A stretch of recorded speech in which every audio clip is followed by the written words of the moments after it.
Hey everybody, here's the next phase of the operation here. I told you we was gonna take those braces out right here. Gonna take those out because this side over here was all cut anyways. And we're putting this 2x5 in here. And I got it welded in. It looks real good. There's a pretty good gap on that side right there, but it welded in really nice. That one welded in nice, so. And I got down on the bottom, so she's welded good. So now I'm going to cut the rivets on the other side. On this side over here, cut the rivets, and then I'm going to cut me a piece of 2x5 17 inches, and that fits right in there just perfect. And it goes, if you look, it goes right up in here. It goes right up in this part here. And then if you butt it right up to this 2x5 that's already in here, and that makes for a pretty stout situation right there. It's good and stout, and I don't think I'm going to have to do anything with this right here because you can raise the motor up a little bit. You can raise the transmissions up a little bit to clear all that. It depends on what you put in here. And I'm thinking that I can get a power glide, and it should fit right in there because the power glide's a real short transmission. It has a long tail shaft. So I'm thinking a power glide would fit right in here. And that'll be fine with me. I don't care. If I run a 283 or 327 or a 350 or a 396, it don't matter. What fits in here is what I'm wanting to do. So that's it for now. When I get the other side done, I'll be back. All right? Okay, so I'm back. So I got the other side welded in now. So that pretty much completes this part of this project. So we've got the frame, it's 2x5 all the way back to there from these cross members. And it's the same way over here. If you can see, yeah, you can see that's 2x5 all the way back. And it goes into 2x4 across there. And then that goes up and that fits the trunk really good, the way that that's done. So, and then you can see the spring brackets we made up. Those are just like a Chevelle, 65 to 72 Chevelle. They're on the inside of the frame, they're gusseted. I got this here in the way, but they're gusseted up, and those things right there are stout because they got a grade A bolt that runs all the way through.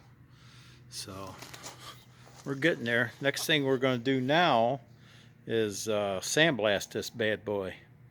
And then I think what I'm going to do too, I don't like how high it sits in the back, so I'm going to get a set of multi-leaf Nova springs and then put the rear end in between the spring and the frame. That way it'll set down about 3 inches. And then the tires will be close to the fenders and that kind of stuff. It'll look pretty cool then. You put a big set of wide tires on, it'll still have plenty of up and down without hitting anything. So anyways, that's it for now. And as I continue, like I said, the next thing I'm going to do is sandblast this whole frame, put it in epoxy primer, and then paint it with polyurethane satin black. That's next on the agenda. All right.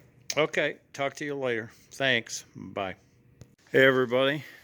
So we got the chassis all sandblasted, and we got it painted or primered. I'm going to paint it today. I couldn't take a movie of it with a sandblaster because of just time constraints. This is the last day of the good weather, so got all the welding done on it and all that stuff. So that's nice. It fits the car really good because it was built underneath the car.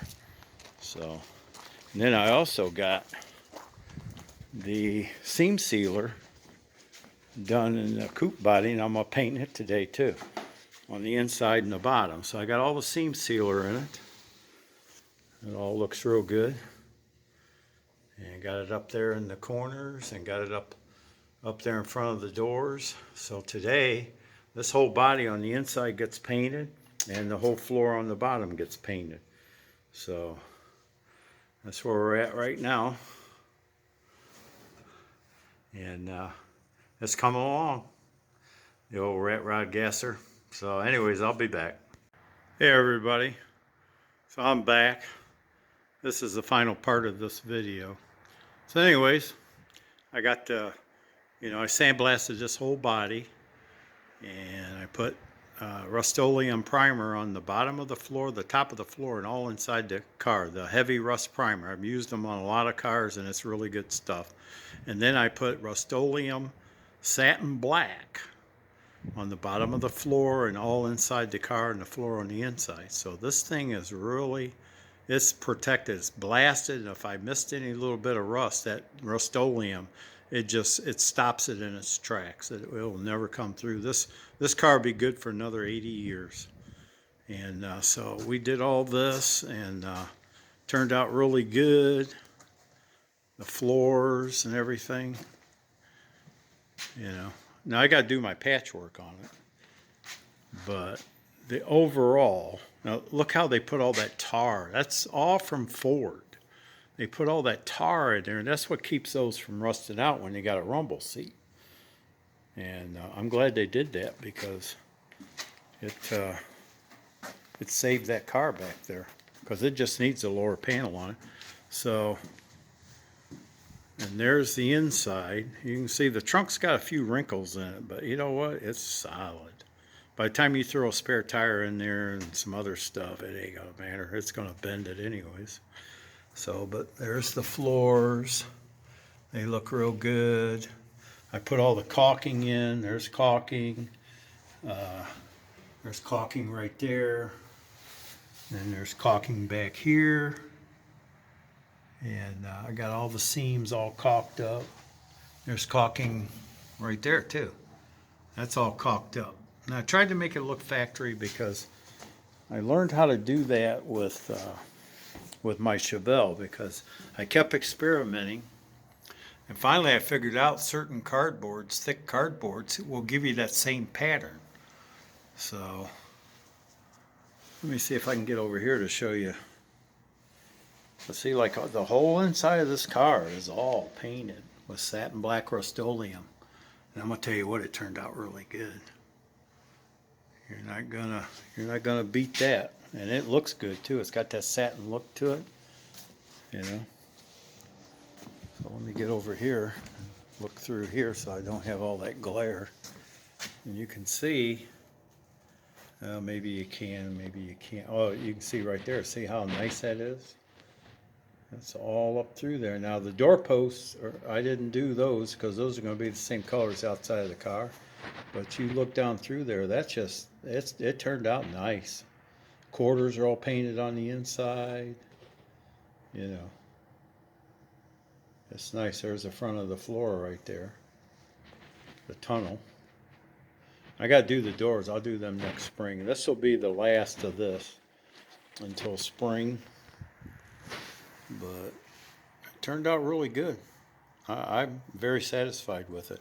I didn't do the firewall. I still got to do the firewall. But I got to figure out what paint I'm going to use on it. I want to check it, black and white, put the black and white checkers on it. I've seen some cars with that, some hot rods, and I really like that. So I'm going to try to figure out how to do that, and then do it. And then there's the old chassis. It turned out really nice too. That's all sandblasted. Epoxy primer on it, red epoxy primer. It's Martin Senior, and it's an industrial epoxy. And I'm gonna tell you what, it sticks to anything, and anything sticks to it. Bondo sticks to it really good. Paint sticks to it. I mean, once it's on there, it's hard to get it off. But it's really good stuff. I buy it at Napa. This gallon here I bought, which was a couple of years ago. It was like $100 then. I don't know what it is now. It's probably up in price with this rigged stuff that's going on nowadays.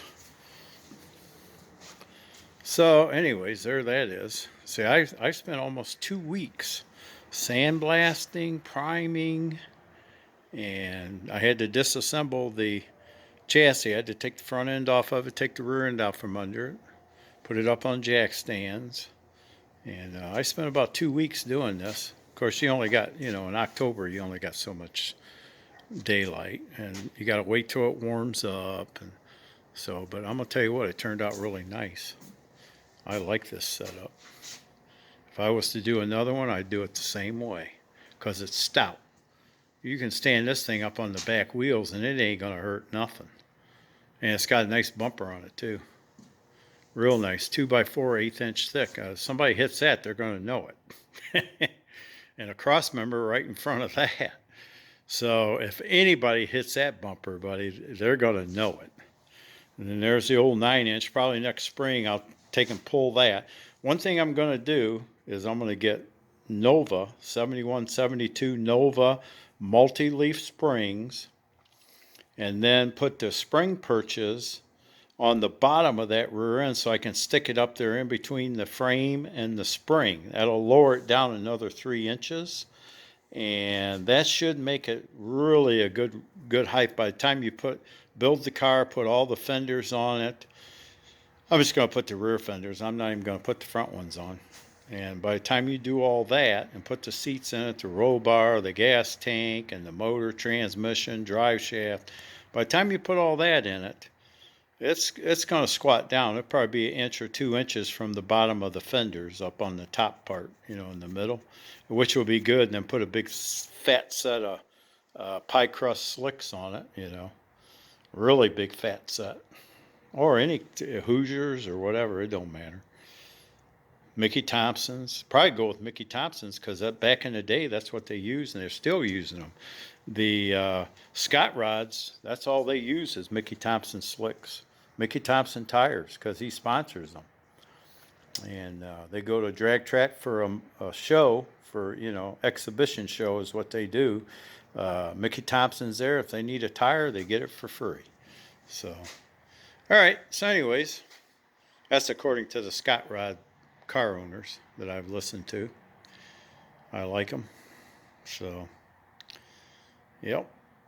All right. Well, that should do it for this. And then, like I say, I'm probably not going to do a lot until the spring because it's starting to get cold now. So I'm just going to call her quits. I'm not going to put the body on because I got that 37 Ford pickup. And I measured this chassis right here out, and I think that pickup, cab, and that box will fit on this thing so perfect that it would just be a shame not to use it. And it's got a 35 frame under it, so I can take and put that under this car. Because 35 to 40, which this is a 40 frame, this is a 40 pickup frame. The 35 to 40, the frames are all the same. They may have a drilled hole here or there different, but they're all the same. So I'm going to experiment a little bit and see what it looks like because this is a really good stout frame. And then that 35 frame that's under it, it's pretty nice too. So we'll just have to see what goes. All right, that's enough for now. So please subscribe and like and hit the bell. All right, talk to you later. Bye. Oh, the next thing I'm going to do is I'm going to go over to Woody's over there to Ott's Body Shop, Paint by Woody, because they're working on my Chevelle, my 72 heavy Chevy. So I'm going to be going over there and making a video. So, all right, that's it. Thanks.